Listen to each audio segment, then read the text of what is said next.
Thanks for your time. My name is Amr Al Esawy. I'm the solution specialist at Microsoft for the data center business. Today I'll take you on a very short journey to the cloud. I would like to briefly explain what is cloud from Microsoft perspective and what are the latest technologies that we offer from Microsoft. So in general, if I would like to define what is cloud computing. So everyone here, I believe, any organization has its own data center, and every data center has servers, hardware, network, applications, operating systems, and the business applications that we take care of. This is the normal traditional data center for everyone. The next step moving to the cloud is that we split things. So today you're taking care of everything on your premise, on your data center, but today we would like to take part of this and handle it for you, administrate it for you, take care of it for you, which is basically the first layer of moving into the cloud, which is infrastructure as a service. So as you can see in the slides, that infrastructure as a service is basically that we take care of the hardware for you and the infrastructure that you run on top of. And then on top of this, you have your operating systems and you have your applications which run on top of this infrastructure. This part you will manage. So whatever is in orange in front of you, this is what you take care of. And whatever is in green, this is what is the purpose of cloud computing is. This is what the hoster or the service provider take care for you. So the first part is I want to run my infrastructure and I don't want to have my own data center. I don't want to have my own servers, my own storage, my own network devices. So this is what we call running in an infrastructure as a service mode. The second layer is running as platform as a service. And the difference between infrastructure as a service and platform as a service is basically that we even take care of the operating system layer for you. So today you have an application, maybe it's your portal, maybe it's your SharePoint, maybe it's your citizen portal serving some citizens on the internet. This portal is relying on web servers and databases. So you will take care of this, the web servers and the databases, and we will take care of the operating systems, the virtualization layer that you run in the behind, and the infrastructure that you run on top of. The third layer of running in a cloud mode is called software as a service. And this is completely managed by the service provider or the vendor that you deal with, which is basically, I can give you a quick example on what is software as a service. Everyone here has his own laptop or desktop, definitely, right? So you use Windows and you use the Windows updates. So when you go to Windows updates and you click on Windows updates, you're retrieving the updates of your machine from a Microsoft data center. And this Microsoft data center is located somewhere in the world, but you don't want to bother yourself by knowing where are these updates coming from. And this is an example of software as a service. You're using a service, it's a software service, but you really don't manage it. You don't understand where the updates are coming from. You don't want to know where the updates are coming from. All you care for is that you want your software to be up and running with the latest patches and the updates. Another example for this is Hotmail, Gmail, Google. All these are software as a service, email services for you running on the cloud. And what we provide right now from Microsoft is the Office 365 package, which is basically Exchange, Link, SharePoint, and all this is running on the cloud for you. You don't have to administrate any of your hardware that is needed to run your SharePoint or your Exchange anymore. All you care about is that I need my service up and running. So I hope this clarifies the difference between the three layers that we have running on a cloud mode: infrastructure as a service versus PaaS versus software as a service. So this is in general cloud definition. So what are we providing from Microsoft side? This is Windows Azure. So if any of you that did not know about Windows Azure before, we're running Windows Azure data centers across the world since 2011. So it's been running up and running right now for 3 years. And basically, what is Windows Azure? It's data centers, servers, hardware, and services that we provide on top of this that helps you to deploy and manage your applications and infrastructure on top of a cloud solution that will help you easily manage and deploy your solutions and fasten your time to market strategy. So if I ask any one of you today if you would like to deploy a project tomorrow, developer, anyone in the IT business who would like to run a campaign, marketing, anything, basically what you need is definitely relying on the IT, and you need to secure some hardware and some resources to be able to run your project. However, the cloud business, its main criteria and its main definition that we want to help you move faster, and moving faster means you don't have the bottlenecks of waiting until the hardware is available, waiting for someone to install the application for you. No, we want to empower you as end users. We want to empower the administration, and we want to empower the IT environment in any organization to make things faster. So basically, where is Windows Azure running? So Windows Azure is running in multiple data centers across the world, and this is the footprint of Windows Azure. So we have 4 data centers running in the US, and we have 2 in Europe, and we have 2 in Asia. And there are another 9 under construction right now. And you will find Windows Azure data centers in general running into pairing mode. Like you have 4, you have 2, you have 6. They are always in couples. Why? Because they are redundant data centers to each other. So when you start using Windows Azure, when your data goes there, your data is residing on one of the data centers, and this data center has another pair, which is its DR, disaster recovery site. And within the same data center, your data is replicated 3 times into 3 different hardware groups. And this is how we're providing you with a high resiliency and SLA for availability for your data. So whenever you host your website, whenever you put your archives, your backups, or even put some virtual machines for your infrastructure, your data will be highly available due to that reason. So what is the benefit of running in a cloud mode? Number 1 is that you have portable data. By portable, I mean that you can move your data from your on-premise to the cloud at any point of time, and you have the flexibility running on Microsoft platform that you can take your data from the on-premise, move it to the cloud, and move it from the cloud to a service provider in Kuwait, for example. If someone is hosting data in Kuwait, you can move the data between Windows Azure and the service provider, and even back to your on-premise whenever you need that. The second benefit of running in a cloud is that you only pay for what you use for. And this is the beauty of Windows Azure. So today, if I ask any one of you, how many resources are idle in your data center? So probably everyone invests in SAN storages, we invest in servers, we invest in people that are administrating those. And basically, those infrastructure investments are money that we invest, we take out of the organization, out of the ministry, out of the central government of IT, and we pay for the service, whether it's licenses or hardware. And then if it's not utilized efficiently, this means that it's impacting our ROI. So the concept of running in cloud is that we pay only for what you use for. And by this I mean that if you have certain services, certain applications, websites that you turn on, you pay for them when you use them. If you turn them off, it's gone. You don't pay for that anymore. So, and in Windows Azure, we calculate your usage per hour. So you will have like a price list. This service can be up and running per hour for like $1. If you don't turn it off, then you don't pay anything. The availability that we provide to you on Windows Azure, if you host your data, it's basically 99.95%. This means less than 2 hours downtime a month and almost less than 10 hours downtime a year. This is the service availability that we guarantee to you across the year. And the most important thing is that we do not lock your data. We do not come and tell you after a year of hosting your data on Windows Azure that you are not allowed to move back or you're not allowed to migrate to another platform.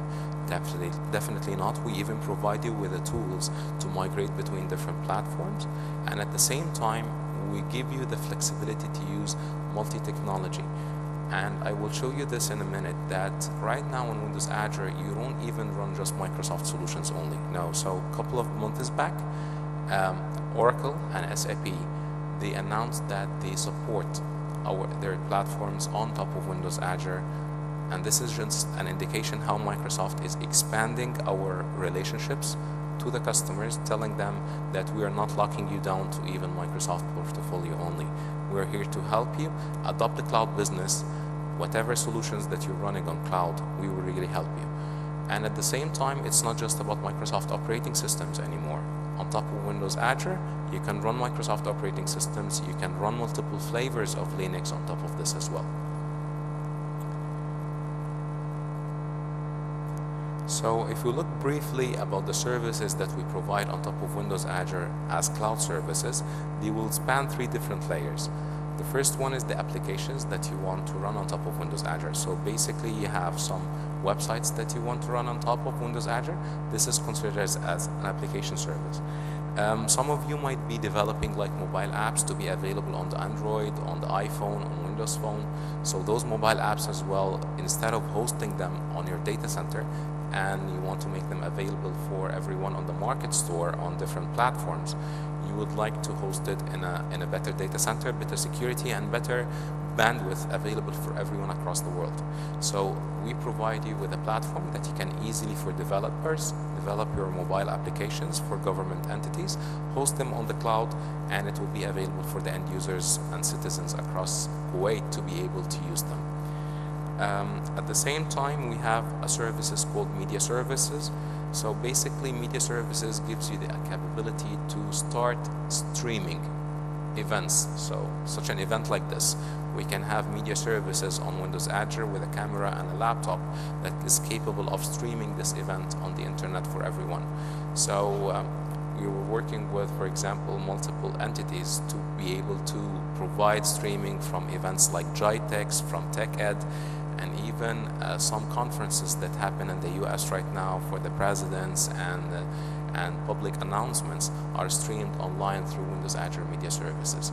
This will be something easy to set up for any entity and any organization, and at the same time it's cost effective and does not require a lot of infrastructure to prepare for this. From a data perspective, so we have multiple application services. So I mentioned the mobile services, the media services, but you can have multiple ones if you're considering high performance computing and you need a lot of resources. So some entities require some data mining and data analytics, which require a lot of CPU power and memory and storage and so on, and they don't want to invest in this for a period of time that I want to use it maybe for like 2 weeks only.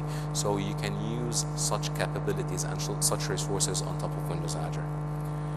From data services, you can start using Windows Azure for multiple storages, databases. So I have an application today that I need to run and it requires a database, and I don't want to manage it by myself. So basically all I can do is that I will install my application on the cloud, I will connect to a database service that gives me access to a database immediately, and I really don't manage what's running behind. Windows Azure will take care of it for me, and it will do the backup for me, updates and everything. From infrastructure as a service, this is where we talked about replacing the hardware. We don't want you to invest in hardware CapEx model anymore. Everyone is moving towards operational model. Everyone wants to invest into what they really can use and what can make a beneficial ROI for them.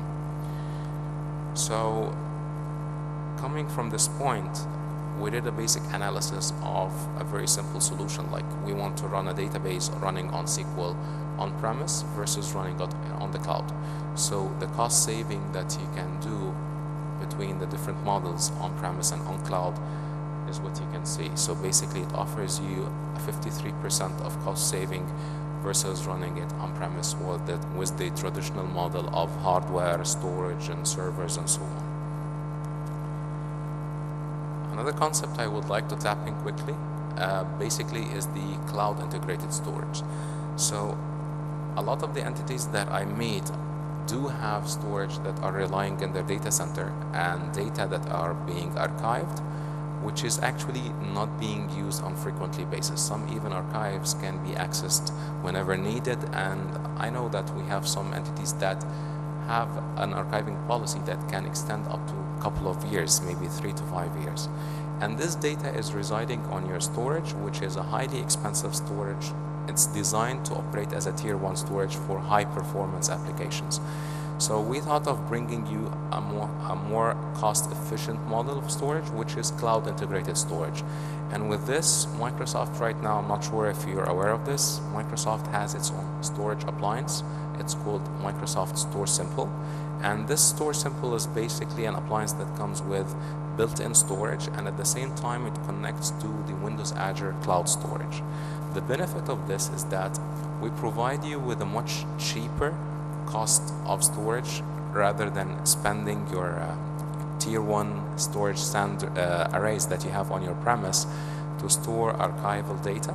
Now we want you to make an efficient use of the investment that you have in your tier 1 SAN storages that you already have, and offload the archive data and the cold data, the data that you do not access on daily basis or even on monthly basis, put them on a much cheaper cost storage, and at the same time it's effective and helping you better than the tape libraries and doing offsite backups. So basically this is just a chart to give you an idea about how fast can Windows Azure Cloud Storage help you compared to the traditional backup and tape libraries backup. The speed of backup and the speed of recovery at the same time. So with the Store Simple appliance, the speed that you can retrieve 50 terabyte of data if you have a 100 MB link is like 1 hour, and this is what you get. And versus the tapes, what you get with the tapes is basically it can go up to a couple of days if you want to retrieve this amount of data. So we did a simple analysis of comparing how you can store your data of a 50 terabyte on your premise using the traditional way of doing it, which is servers, and then you have storage devices, and you have tape libraries, and then you ship them to an offsite location, versus using Store Simple to archive your data onto the cloud directly from your data center. And the cost was equivalent of around $375,000 a year for the traditional data center archiving solutions versus $55,000 a year for the 50 terabyte. So which is equivalent almost to 25% of the original cost. So we talked a lot about Windows Azure right now. I would like to take the last couple of minutes of my time to just show you how actually Windows Azure looks like.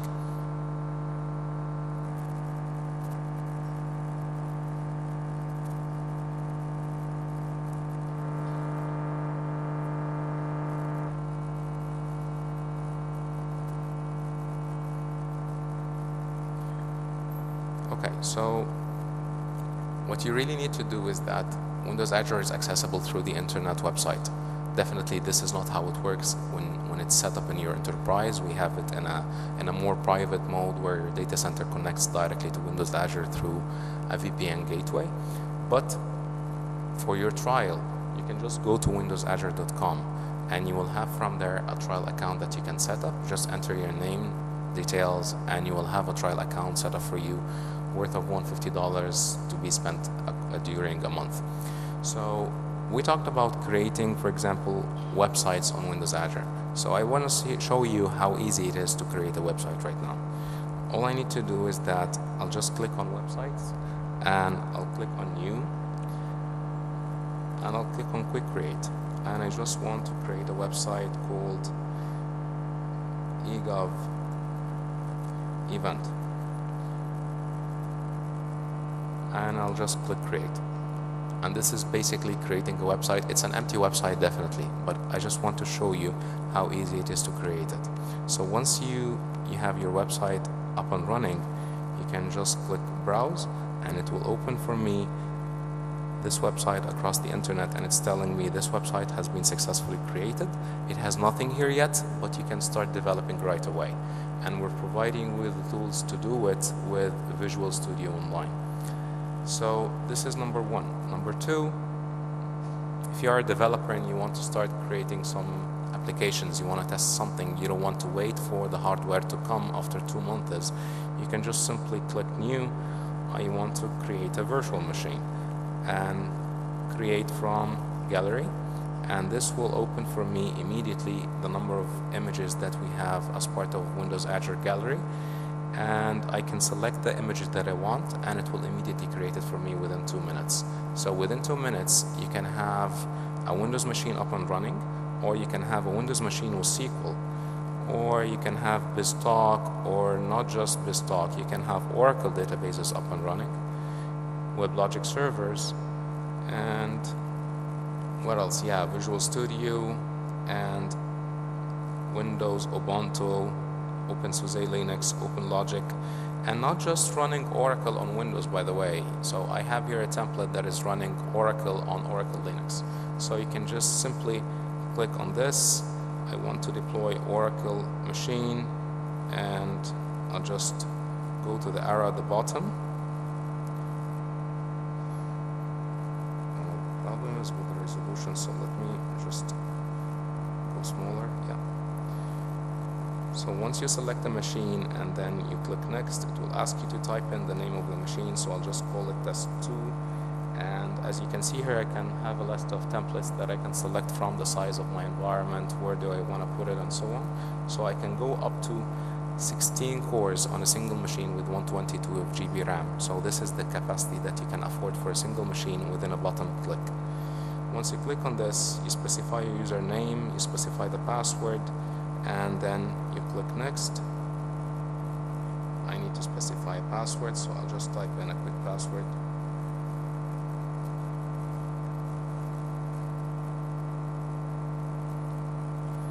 And then it will ask you where do you want to put it. So you remember that we mentioned that we have a couple of data centers in the US and in Europe and in Asia. So from here you can select which data center you want to host your data on. So basically the closest one to Kuwait is the Europe one. So you select North Europe, and you select the availability, how you want it available, whether it's located in one data center or replicated to another data center as well for redundancy. And okay, so it's telling me here that this machine name is already created, so I'll use another one, and I just click next and the final checkbox, and you will see that my machine test22 is starting to be provisioned right now. So once it finishes, it will be available for me to connect to it.